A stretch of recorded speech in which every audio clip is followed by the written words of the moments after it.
apparaît à peine. C'est-à-dire, vous voyez là cette voiture calcinée, mais il n'y a plus rien debout. Il n'y a plus rien debout. Donc on imagine, là ces images sont tournées à la fin de ce combat, et donc, mais de ce qui a pu se passer auparavant est absolument spectaculaire et rarement vu quand même. Oui, rarement vu. Vous n'aviez pas vu à ce point-là lors de vos différents reportages, et Didier?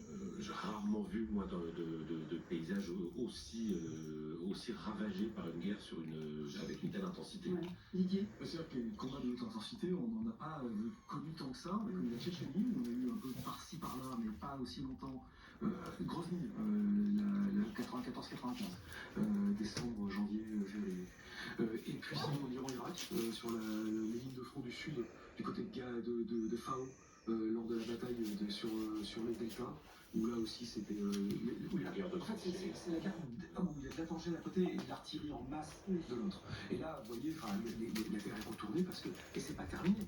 C'est-à-dire les positions qui ont été prises à Vitka, aujourd'hui avec les Chitka, essentiellement, c'est des unités aussi effectivement très aguerries, particulièrement la troisième unité séparée d'assaut d'Azov, qui sont vraiment des gens qui savent parfaitement bien se battre, et c'est sûr que ça a dû faire une différence. Et vous voyez, chacun des petits trous que vous voyez, chacun des petits murets pouvait être une position. Il a fallu que chacune de ces positions, y compris une fois que les Ukrainiens ont réussi à pénétrer dans le dispositif, soit nettoyée.